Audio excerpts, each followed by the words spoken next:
Welcome back to another episode of Graps and Yaps. This is your go-to podcast for everything pro wrestling, where we're going to recap what's happened inside and outside of the ring from the last week. And whether you are a lifelong fan like us or you're just a victim of the wrestling algorithm, we thank you for being here and we hope you enjoy.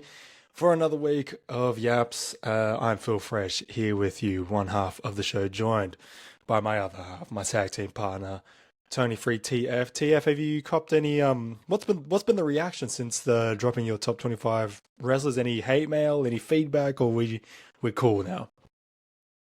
I haven't had any objections. I think I don't know, maybe it's universally agreed. Probably a few spots on there, which could be higher or lower, but I think everybody's, been pretty receptive to who I had in the 25, which didn't make the top 10, who did make the top 10. I Even do think that there was some feedback about your number three on the list. trying to think who my number 3 was now. Yeah, Was it come Shawn on, bro. Michaels or Shawn Michaels? No, Kurt it Angle. was Kurt Angle. yeah, it was Kurt Yeah, Kurt Angle. Angle. Yeah. Bit high, and especially now that I've remembered it now, it's still I think it's a little bit too high, but it's No. your list after all, right? He's in my Rushmore. So everybody else, too bad. How's your week been, TF? What's been happening? I saw you last Friday. How's the ankle? Yeah, I did see last Friday. Actually, forgot about that. Feels like it was a long time ago. Yeah, So, it does. yeah, ankle's all right. Got cleared this week. So Oh, you're started back. started moving, which means next week I'll be heading to Thailand. One sec. You're headed to Thailand next week? Or when are you going? Yeah, in a week. So heading next Thursday, heading across for some footy. So be Damn. pulling on the Philippine jersey once again. So Wow. yeah, the ankle's ready to go. Alrighty. Noted. Well, that's great timing for you. I'm glad that you're back on the pitch having another trot. Especially coming up to finals, right? I mean, how's Kayama's almost on the way there. No, we're a happy sponsor of Kayama Power. So how's the team doing? Yeah, in the finals. So I'll actually be away for the first week. So Wow. yeah, hopefully body pulls up okay after Thailand.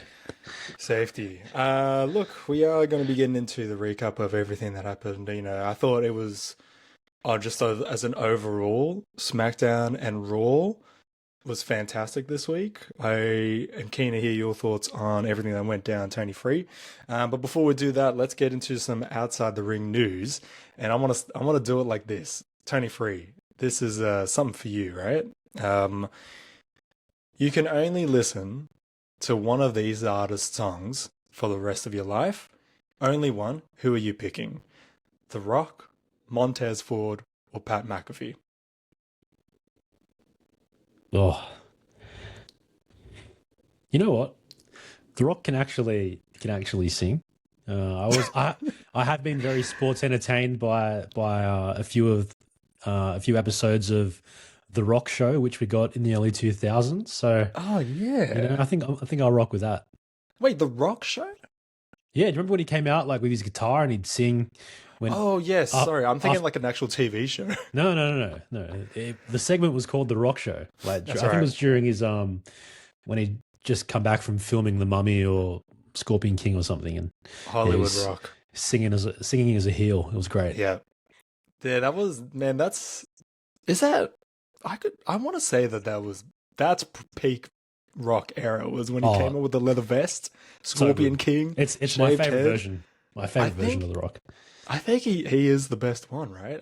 Yeah. When you said the Rock show, I said, have I missed a TV show like me, the biggest rock mark ever? No, yes, I do recall that. But the reason why I named those three names have dropped music all in the last week. The That's Rock horrendous. only a song. He's dropped a song. It's part of the Moana live action remake that's out. The song is called Your Dad, which is it's a song about. I guess he's singing it to his daughters, but just the title of Your Dad just made me laugh just instantly. It's better than Um, your mom. well, I mean, maybe it's in the same realm for me. Montez Ford also dropped an album. It's called After the Tide. I didn't know this. That this is his third album. Have you heard anything from Montez Ford?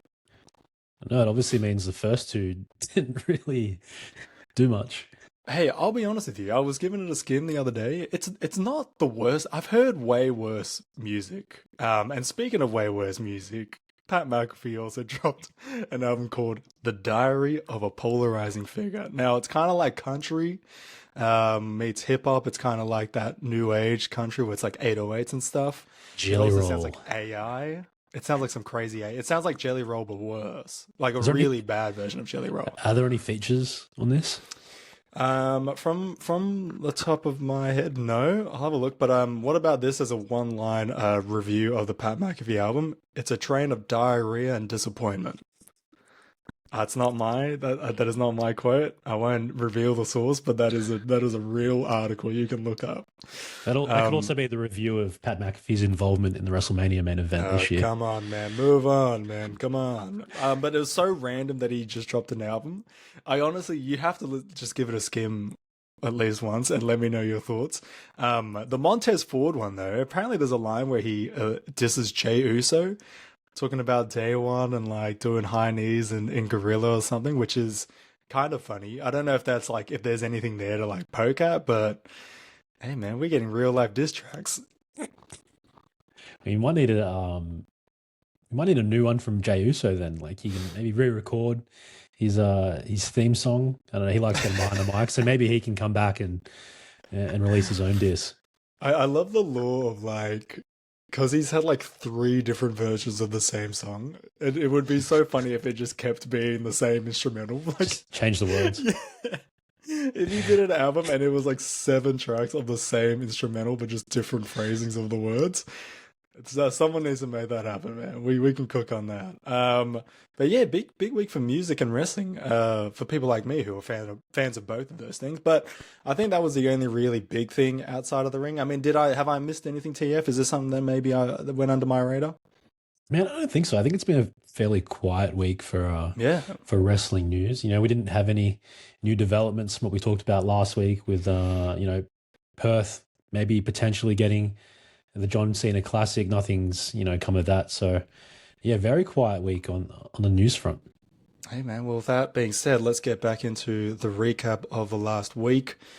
And let's start with the way Raw ended. Obviously, last week we saw Jey Uso defeat Solo Sikoa, which means he had to get delivered to the OTC. This took me back to Royal Rumble 2024, where Sami Zayn was getting ordered to hit Kevin Owens with the chair. It was very similar, goosebumps gimmick, and this time around it was Solo Sikoa in those shoes, and he turns on the OTC, turns on his family, he gets out of there. What did you make of this? I thought this was fantastic. Thought it was great, even from the point when we saw them backstage when Jimmy and Jay come out of that whatever room they were in, and then Solo comes in, and he doesn't look too happy to be there. And obviously Jimmy and Jay are absolutely thrilled there, feeling it. Yeah, I loved every part of it. The backstage parts, and then leading up to the last part of the night where they all came out, and yeah, it was yeah, very reminiscent of the Bloodline in that era a few years ago. So yeah, I did enjoy it a lot. I don't think I was ever believing that Solo Sikoa would just hand himself over to Roman Reigns. So, yeah, really good stuff. It now opens like a whole another can of worms, which we'll get to, eventually. But a couple things to note in this segment, the OTC promotes the Usos to captains. We were making the Bloodline Sopranos reference, a few episodes ago, and here we are. Then he called them made men, I think he said. Yes, These are made men. he's a made man. If you heard them, it's you got to go through me or something along those lines. Gives them their own Ulafalas. Which is big, it's so how yeah, I was talking about making reference to that time of Royal Rumble 24, and while it is kind of similar, it is very different. It does feel like a very different iteration of that. Another thing to note is the while LA Knight comes out and tries to beat down the bloodline, Roman kind of calls the shot off for Jacob Fatu, and we kind of see Jacob Fatu standing by watching Solid Skull fight back and LA Knight fight back against the Bloodline. What's going through your mind seeing this? Because I'm like, is he like there was a moment there where I was kind of like, oh, is he gonna flip too? I wasn't too sure what to make of it. Yeah, I understand that like he's following orders. That's the way I take it. Yeah, But then yeah, I guess like if you were Jimmy or Jay, you'd be like, well, why didn't you help out? Like, it's yeah.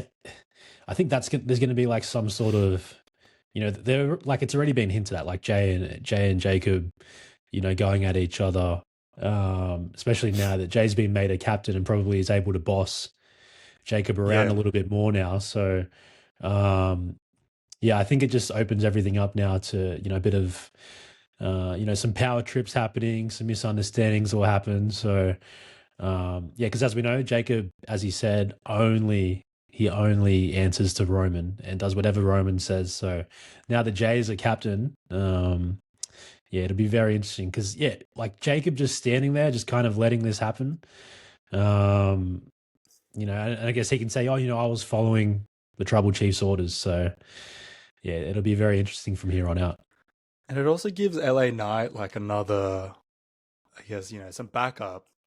When because it's seemingly like we are going to be getting a Roman Reigns LA Knight title match, potentially a Money in the Bank, but it does beg like so. I remember I was talking about it last week about like, oh yeah, I feel like this is the time where we can get like a transitional, quick trade off with the title, like LA Knight can hold the belt. But after seeing what went down here, I'm like, it could happen with LA Knight, but I actually think it makes more sense for it to be the winner of the Luchador tournament to hold that title for maybe a month or maybe less.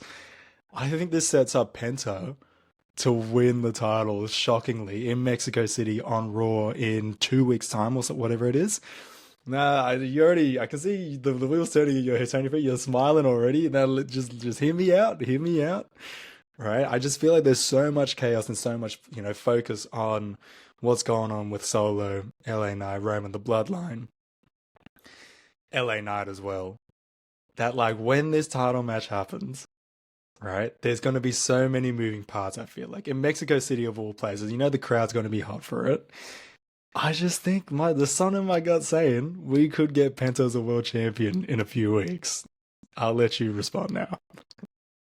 I don't think so. Knowing that we're likely to get LA Knight and Roman Reigns happening soon, that kind of overrides any idea for me of Penta winning the championship. Maybe like with Survivor Series coming up in, what, 2.5 months. Maybe Yeah. we're going to get, the Bloodline interfering in that match, and maybe Rey Fenix comes to help his brother out. And then obviously Solo, LA Knight. These are teams we might be getting for War Games. Oh, okay. I'm not sure if there's enough star power there, but I'm kind of looking a little bit further ahead. So you're saying, all right, now we're here. We're in the fantasy booking part of the show. You're saying a War Games team composed of LA Knight, Solo Sikoa, Penta, The Lucha Brothers. Phoenix. Yeah. Bro, I'm in. I love that. That's really good. Against the Usos, Roman Reigns, and Jacob Fatu. Well, it's got to be 5, four. right? What doesn't have to be? I think we've done 4-on-4 before, haven't we? Yeah, I have no idea, to be honest. Someone can tell us, let us have to know run it on the back. socials.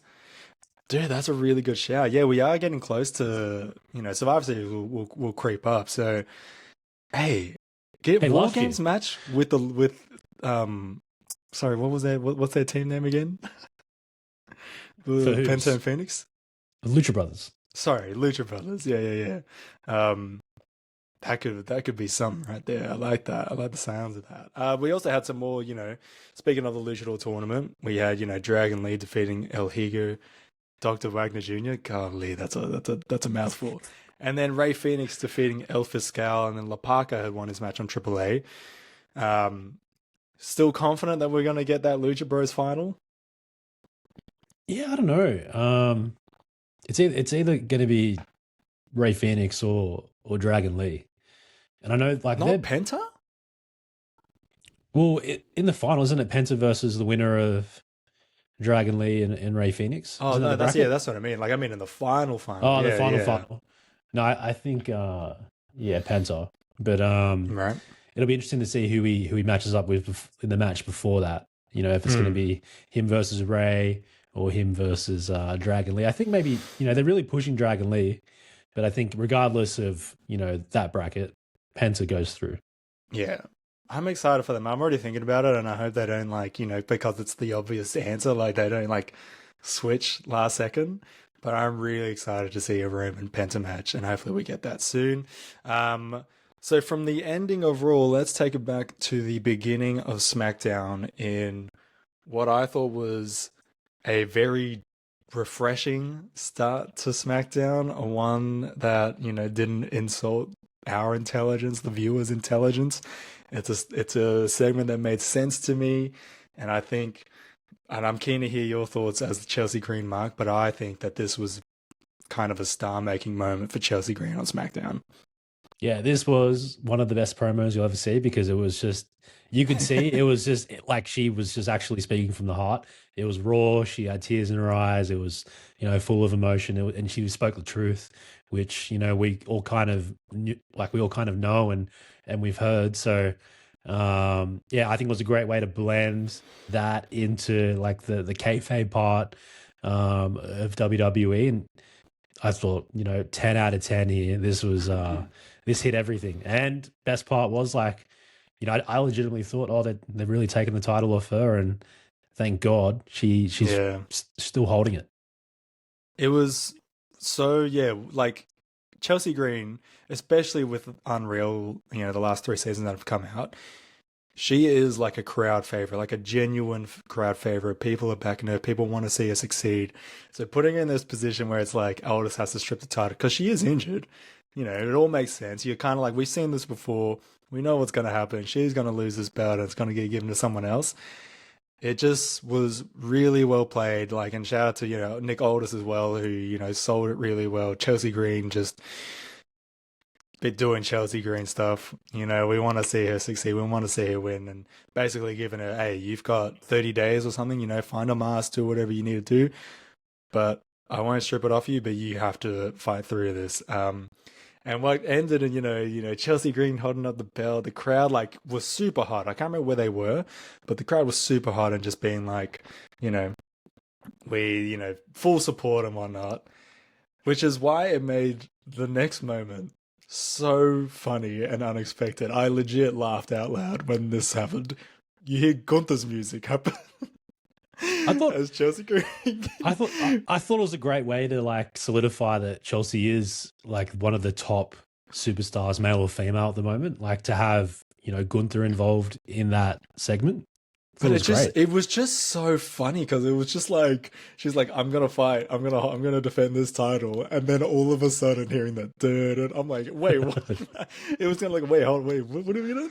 No, that was so, yeah. But I agree. Yeah, it really just, it also showed that and it's something that the WWE has done before, but I guess maybe we haven't seen too much in recent weeks. Is that it shows that this is like the backstage and the roster is like a living, breathing thing, because why can't Gunther just come out? I guess it goes back to what we were saying about, we're conditioned with these segments. We've been watching it for years, we know how these go. So that was like a nice kind of moment where like, oh yeah, no, like, well, why not? Why can't Gunther come out? He comes out and he's, basically ignores Chelsea Green, kind of says, this is just some, this is small fish to fry. Like, I don't care about this. Which then, like, makes sense as well. Matt Cardona coming out, making the save, and then subsequently getting his ass beat by Gunther. But I thought that was so fun. I would have done the same thing. I would have, been there to stand up for Chelsea as well and get my ass whooped by I bet you would have. The funny part was there was a moment there where Matt Cardona got powerbombed onto the announce table and then onto the apron, and he's down on the mat on the outside, and the referee's making the count, and Chelsea's telling him, get up, get up. I'm like, wouldn't you just leave your man out there just to get counted out rather than throwing him back into the ring to get more punishment? I thought it was interesting decision there by the wife. They got to work on that. They got to work on that dynamic. But I also kind of want to see Matt Cardona get these spots more and more. And hopefully it's not just a one match thing. right? Like I would love for this to be just like a little like SmackDown feud for the next couple of weeks. Matt Cardona showing up, getting his lick back on Gunther because Gunther's not really doing anything right now either. Like he had his title matches. Obviously, there was a bit more surrounding it, but he's kind of not doing anything, and I think he would do well like in these like little programs, especially when who was mentioned already on this podcast, Pat McAfee. He had that little 4 week segment, a little rivalry with him, and that was cool for what it was. But Gunther's not really doing too much. I don't think this is a bad spot for him to be in. No, and like also like how they had these guys have a match in their street clothes because like usually Yes. you'll get like people coming down to the ring and they're in their in ring attire. So like it kind of gives it away that a match is going to happen. Whereas here they're just in their street clothes and they've done it with Cody, a couple months back when he pretty much fought like in like his suit, but like just having them like in their like street clothes and then being thrown into the match just like kind of gives it that like extra bit of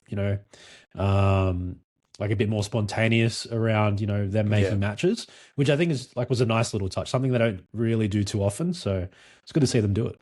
It's all the little things, man. They add up. Let's talk about what else happened on SmackDown, including Kevin Owens and CM Punk going back at it again on the mic.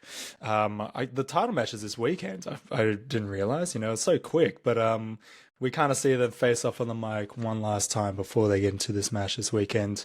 Some highlights include Punk kind of goading Kevin Owens to mention the Young Bucks. And obviously, Say their names. brawl out. Yeah, yeah, he's done it before. He's done it to Drew McIntyre. Do you remember that?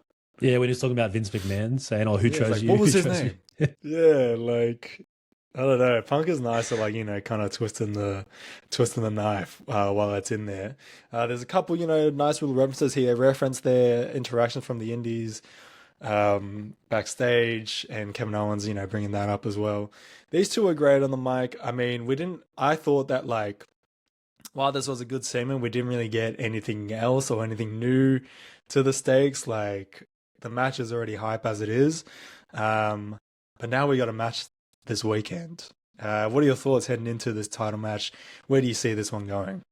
Yeah, it's interesting. Like the fact that they're having a title match on a what seemingly like a random SmackDown in like the middle of the year makes me wonder what they're thinking they're doing here. So yeah, I'm really interested to see what the result's going to be. I probably I wouldn't be able to call a winner at the moment. I think it's more of a 50-50. I think they like I could see Kevin Owens winning the belt. So um yeah, it's interesting where they go. I didn't watch this. I didn't watch SmackDown live, so I kind of copped like the edited version afterwards. So Hmm. some of what they were saying like got muted out for me. So I'm guessing like they were Oh, really? like I think at the end there did CM Punk say that he was going to beat his fat bitch ass or what was it? Because I heard it was I fat. think well, from memory, I think it was Owens that actually said it.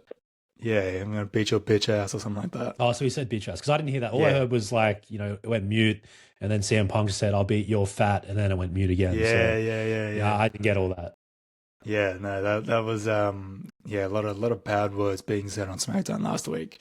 Yeah, honestly, this first of all, I just noticed we are going to get two title matches on Raw and SmackDown in the next coming weeks, which is a rare sight. We rarely see title matches, especially the big championships, being defended on SmackDown and Raw. But I mean, let's kind of break it down. I mean, who if Kevin Owens wins, he wins the title. Like I guess there is clause for a rematch, right? There's also the Sami Zayn of it all being involved. Does Sami Zayn, does he set up one or the other? Like I don't I don't think so, but still think that he's going to be in the picture. I think for me, right?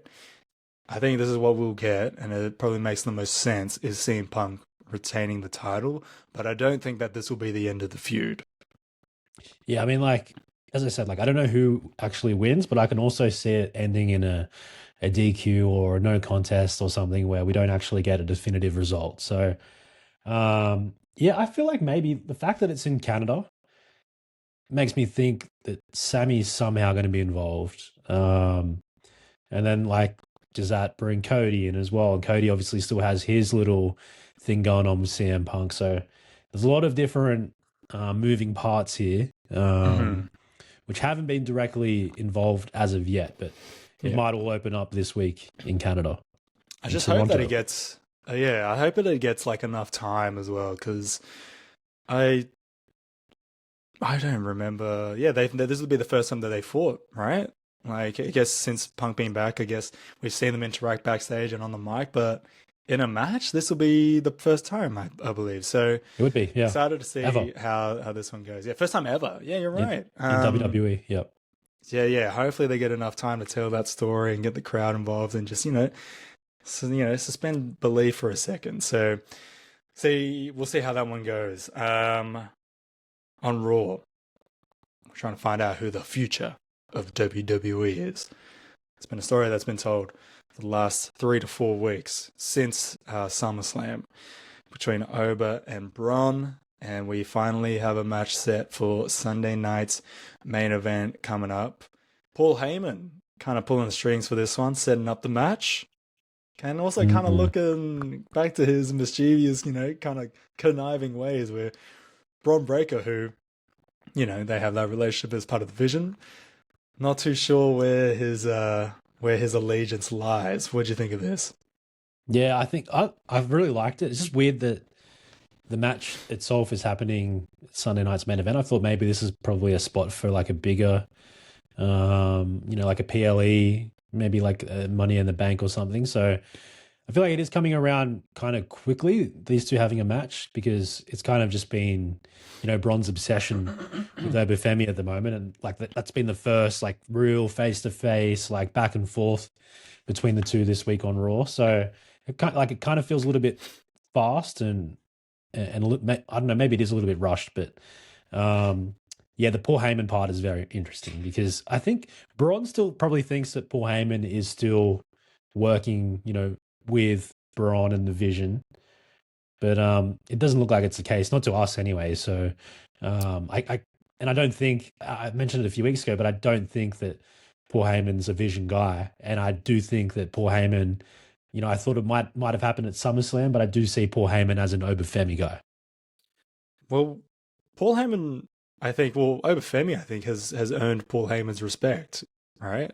We haven't seen, I don't think, Bron Breakker earn Paul Heyman's respect, especially with the way things went with the Vision.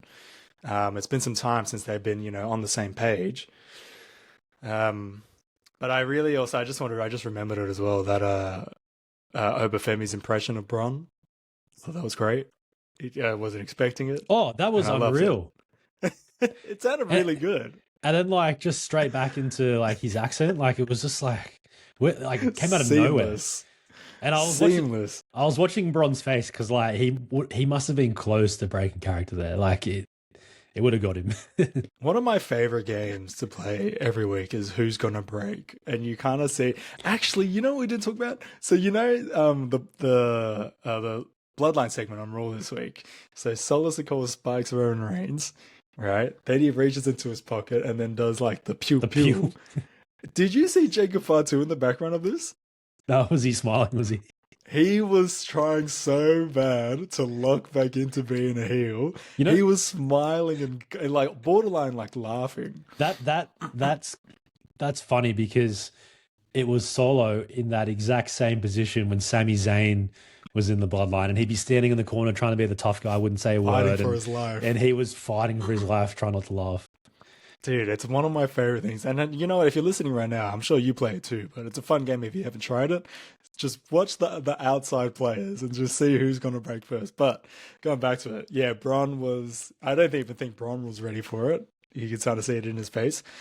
But now we've got this match, first matchup between Braun and Oba. I believe they fought before on NXT, right? Yes, they have. So, Yeah. but I'd say first time on main roster for these two. Yes, correct. So this is the first match. Yeah, I agree with you. It is kind of random. It is a little bit, does feel a little bit soon. But I think it's just going to set up, in my opinion, it's going to set up for Bron Breakker to leave the Vision. I feel like, if I'm putting on my fantasy hat right now, I think that Oba wins this one, right? He wins this one. You get a bit more tension between Braun, Paul Heyman, the Vision as well. He's kind of holding the tag titles as well. And I just think that this is the start of like the major comeback for Bron Breakker, where it's gonna be it's inevitable. We can see it, in the distance, but I think this is like the first key part of that is Bron losing to Oba in this first meeting. Yeah, I think Oba wins as well because Bron just needs to be more like he's already obsessive, but he needs to get to the point where it's like completely taking over every facet of his daily life, which includes the Vision. So yeah, for that to happen and for him to step away from the Vision, Oba needs to win, and Bron just needs to become an absolutely possessed machine. Mm, I agree. Let's talk Cody Rhodes and Randy Orton. Cody Rhodes on SmackDown, he was set to face Sami Zayn with the stipulation if Sami wins, he'll be inserted to the WWE Championship match. As Sami Zayn is coming out, Randy Orton attacks Cody from behind in a very similar fashion to the way we saw it, weeks before WrestleMania in their matchup. And he sets him up for that chair shot on the commentary desk with the steel steps. But Cody, he's seen it before, reverses it. And just as he's about to do the same thing, he gets pulled away from it. We're seeing a much more aggressive side to Cody Rhodes this time around, Tony Free. Yeah, as he said last week, he can do things now that he wouldn't have done before when he was holding the championship. So yeah, I do like how we're getting a little bit, dark here with Cody Rhodes.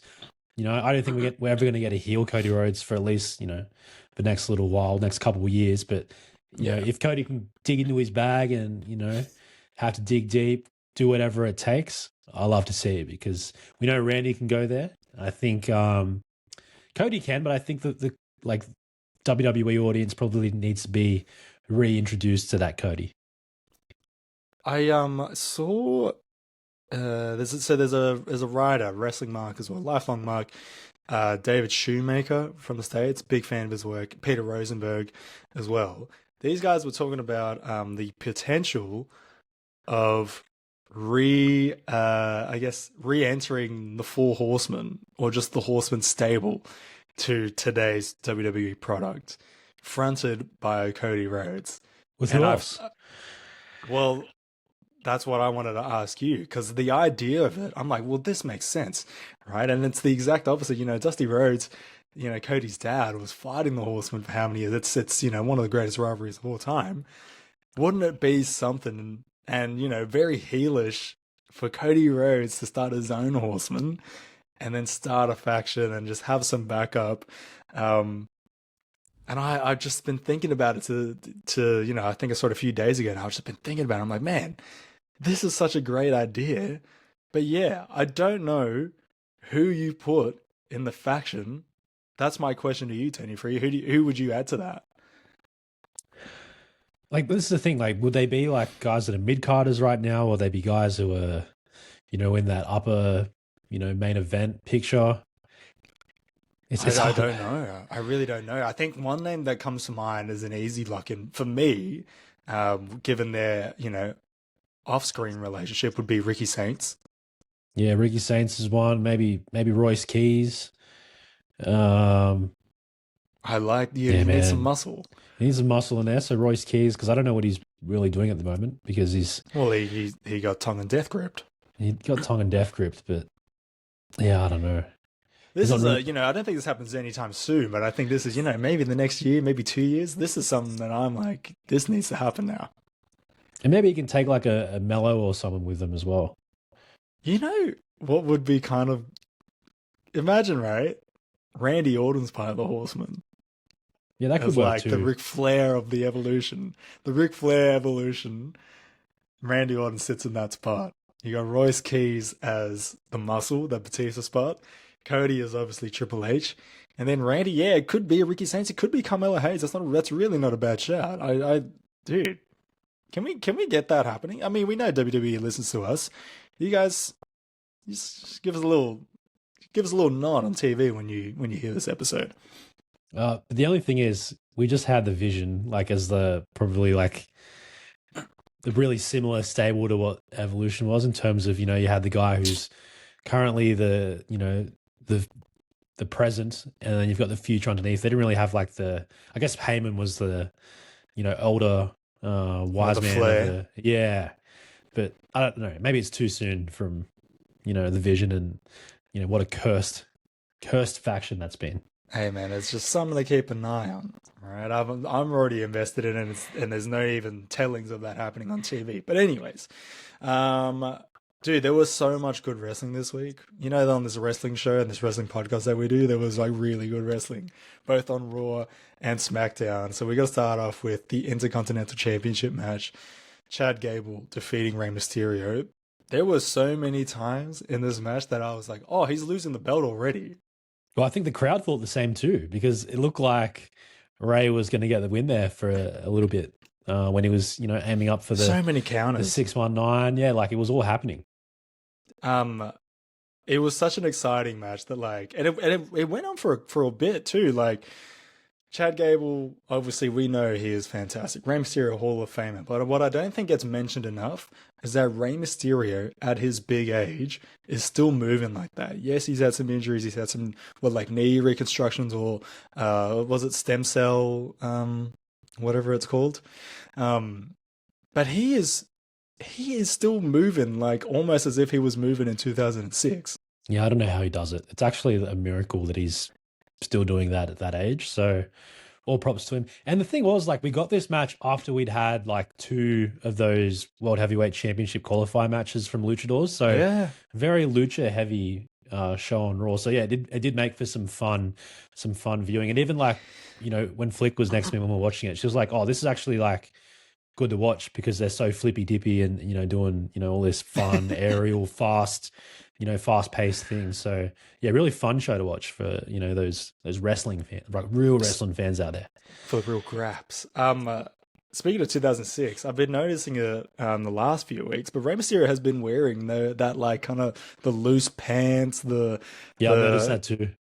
I love it. I'm so I just takes me back. It's nostalgic. Yeah, I loved it. It's I'm trying to remember now like what Ray was wearing before because I He was kind of wearing like these forgot. weird like tights with a Yeah, I remember when he was singlet. when he was with Yeah. Dom, it was going like more of a tight feel. But yeah, the loose pants is a much better look. I mean, I don't see him going on for much longer, right? I mean, I could be wrong. I know I've just said that he's moving crazy and he's still moving like he wasn't back in the day, but surely at some point, like, and sometime soon, he has to wrap it up. Well, I thought Gunther was going to retire his ass earlier this year, but that got put on hold while he was on the shelf. So maybe that's a next year Mania thing. Maybe I think if anyone, Dom should wraps do it. it, It should be Dom. yes, it has to be Dom to be the one to retire his deadbeat. But yeah, great match already. The luchador matches you were talking about, yeah, that fantastic. Um, Javon Evans and JD McDonough to start off Raw, dude. Javon Evans, he is just. I think he is the best way to start off a wrestling show. The crowd backs him. Where were they in on Raw? Do you remember where Raw was this week? They were in Was it not Buffalo. Buffalo? It was They were in Buffalo. Buffalo. Yeah. Hey, shout out to Buffalo, man. That is like when you have a good crowd that is like invested in wrestling and is invested in the matches and what they're seeing in front of their eyes, you get a good show. They were so behind Javon Evans, just doing his shtick, man. I really enjoyed this match. And I also saw a clip from Chris Van Vliet. Javon Evans is a guest this week, and he's talking about, I don't know if you've seen this, Tony, he's talking about how he got his name and he like looked up like the most popular black names and got like a first name and a last name and went with, I think he wanted to go with Javon Porter. And I guess it just shows his age. He wanted to go Porter. He's like, well, there's never been a Porter on TV. And then Chris Pepe's like, well, MVP, Montel Tavis Porter. And he's like, oh, no, what? Javon Evans, man, he's someone to watch. Big Cass again, also attacking post match with Corey Graves talking a little bit more in this segment as well. Have you caught on to this? I have, and it's been such a big discussion point online is how silent Corey Graves has been when Big Cass has been out there. So Uh, I'm sure he has been seeing that feedback, and I'm sure people behind the scenes probably need to give him a little nudge to be a bit more vocal in those spots. hey, I mean, could they turn that into an angle? Is that too, or do they not want to touch that? What do you think? I don't know, man. Graves has been what, like probably retired for a long time now. So can't see him getting involved in any physical stuff at the moment.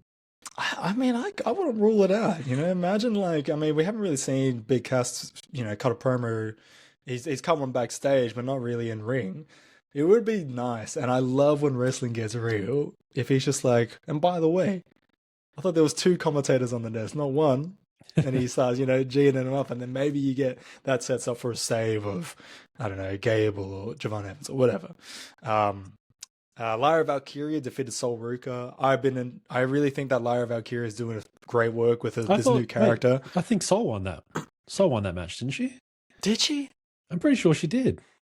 Well, you know what? That goes to show how much I'm around this Lyra Valkyria character. I remember her hitting that Soul Snatcher. She hit the Sol Ruka. This is the Sol Ruka, the Soul Snatcher. She hit the Soul Snatcher. She did. Well, even in defeat, I still thought that she did. She really, I'm enjoying this character. We haven't seen Bailey for a couple of weeks either. I'm not too sure what's going on there. Obviously, there's been the rumors of a contract. Like all those rumors are happening, but they're still referencing her on TV. So it makes me think that she is not leaving. Which is different to what the rumors have been online. So I still think there is something there for Bailey and WWE moving forward. Well, I mean, there's got to be a payoff too, right? You've got to have these two in a match. So, just a little note. Been a big fan of Lyra Valkyria. And also, we have a new Women's United States champion, Tiffy Time, going down to JC Jane. What'd you think of this? Yeah, well, Tiffy came down to make the save for Chelsea when Nia Jax and Lash Legend came down to the ring. So, Tiffy ate, that punishment and she had to back up and, defend a US championship and ends up, being very detrimental to her chances there. And JC Jane, the, fatal influence, holding all the gold at the moment. Bad night to be Chelsea Green. First you see your husband get down. You start off maybe losing the title, and then you see your best mate lose their title as well. It's not, really bad time for Chelsea Green fans. What's your temperature check on Fatal Influence? Yeah, they do have the gold. The tag team titles now the United States title. They've been in the company now for a couple months. What's your vibe check? What do you reckon they're how are they sitting right now? Lukewarm. Yep, just one word description: lukewarm. So, I feel like when they came in, what's making you say that? I don't know. I think they're great in ring. I think they have like a nice they are chemistry together. JC's good with her promos. I'm not interested in them.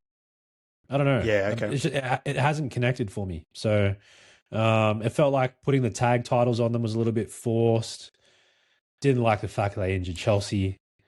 JC Jane's worked. Well, JC Jane's the highlight of that group for me. The other two, I would have just preferred to have JC Jane by herself on the main roster rather than bringing Fallon and Laney up. Yeah, Laney for me. Fallon, I've got a bit more of a liking to because she actually did a fair bit of work in NXT. She had a really good rivalry with Tiffany Stratton when she was in NXT. Laney, not so much for me. I feel like Laney's kind of just been lucky to be, involved in that, and she came up with them, sort of thing. So for me, but JC, I really like, and I like her character work. Just I'm not seeing it as a full group at the moment. I think there is a little bit more. Yeah, it needs a little bit more cooking time. I've got no issues with them. I think, that's a fair assessment from your end. But, I feel like their ceiling is so high. Like they're just barely, they're just getting started, I think. So, yeah. I'll tell you what, we're trying to cook a steak and the grill at the moment is on a low setting. So we need to heat that thing up. Wow. Hey, man, come for the yaps, stay for the analogy. Shout out Tony Free right there for that one. Maybe a bit of seasoning on that thing as well. Okay. You had it, and then I think you just did a little bit too much with that little seasoning line at the end. That's just my feedback on that. Speaking of NXT, though, did you see we saw Zillafar 2 signing his NXT contract, and his first match will be a title match at NXT Heatwave. It's a fatal four-way. Zillafar 2, Cruz Santana, Grayson Waller, and Tony D'Angelo. They've gone the four-way. They've gone the 4-way. Next week, I believe, is when Heatwave is. So very quick, quick start for Zilla Fatu. Second weekend, he's already got a title match. He's also got a. Did you actually watch NXT? No, I haven't. I need to catch up Okay. because I did see the little clips coming out of it. So Yeah. I feel like I need to get up to date with that. I'll tell you this right now.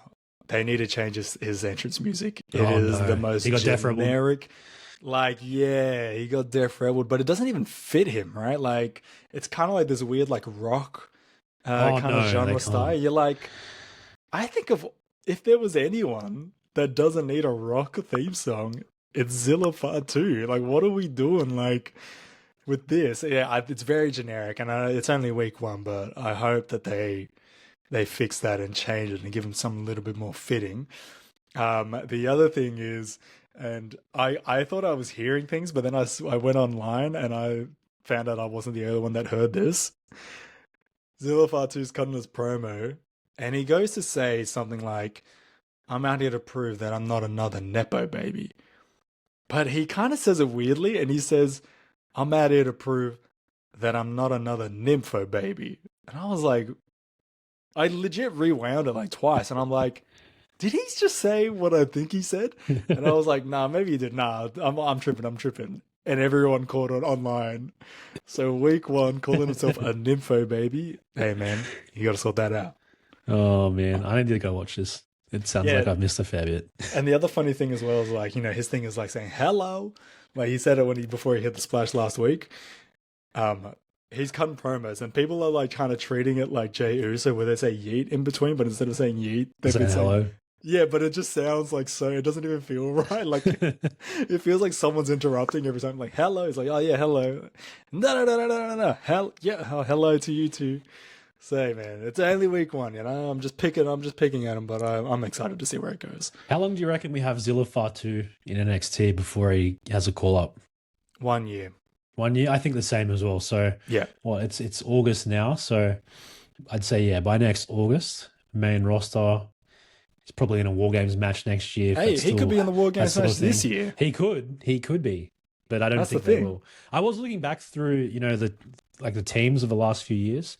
They have mainly been five-person teams across both men's and women's, but there was 1 year there where Damage Control had a 4-on-4 match with a few other superstars. So, not ruling out the four-person team War Games match this year, but I just don't know who would be an extra for each side. So maybe we go with that 4 versus 4 that I mentioned earlier. 4 makes sense as well. I feel like the last time that we had some 5-man teams, like the fifth one is always like some random get. Like it doesn't fit the rest of the group. So I think if we could just keep Lesnar in the Vision.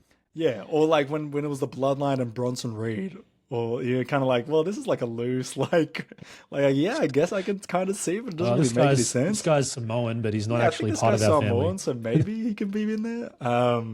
Yeah, okay. Anything else that maybe I've missed, TF? I think that's it. I just had a bit of a quiet week, and but I think it probably doesn't help that we're there's a long in between period between SummerSlam and is it Money in the Bank, which is the next PLE? Yes, that's the next PLE. So we've got a huge gap in between. Yeah. So I think we're just kind of in that lull period at the moment. I'm rocking with it, man. I feel like, everything's moving the way it should. There's nothing, I don't feel like we're moving at a slow pace. I mean, I'm happy with how the stories are being told right now. Well, that's the thing. The good thing is we're not too promo heavy like we would be leading into a PLE. We're letting the wrestling do the talking. So we're getting a lot of that, which is why these World Heavyweight Championship tournament qualifying matches have been great. So, getting a lot of fast-paced action. So that's the positive of all this, I guess. Yeah, silver linings, as they say. Well, I think that's us for this week. Let's get on out of here. Make sure you're following us on Instagram. We'll be posting a lot more on there. Also on our YouTube, if you want to chuck something on the TV while you're working from home or doing whatever, chuck us on there. Aggressing us on YouTube as well. Share it to a mate. Share it to a fellow Mark if you want. Share it to a wrestler even if you've got those kind of connects. TF, so you are off to Thailand next week. Safe travels. All the best. And I guess I'll see you next week. Maybe not. Yeah, we might have to do an earlier record of the pod next week before I head over. Otherwise, I'll be out of action. Unless you want to do a late one next week, but we'll see how we go. We'll see how we go. Thanks for joining us, and all the best, TF. Too easy, catch you then.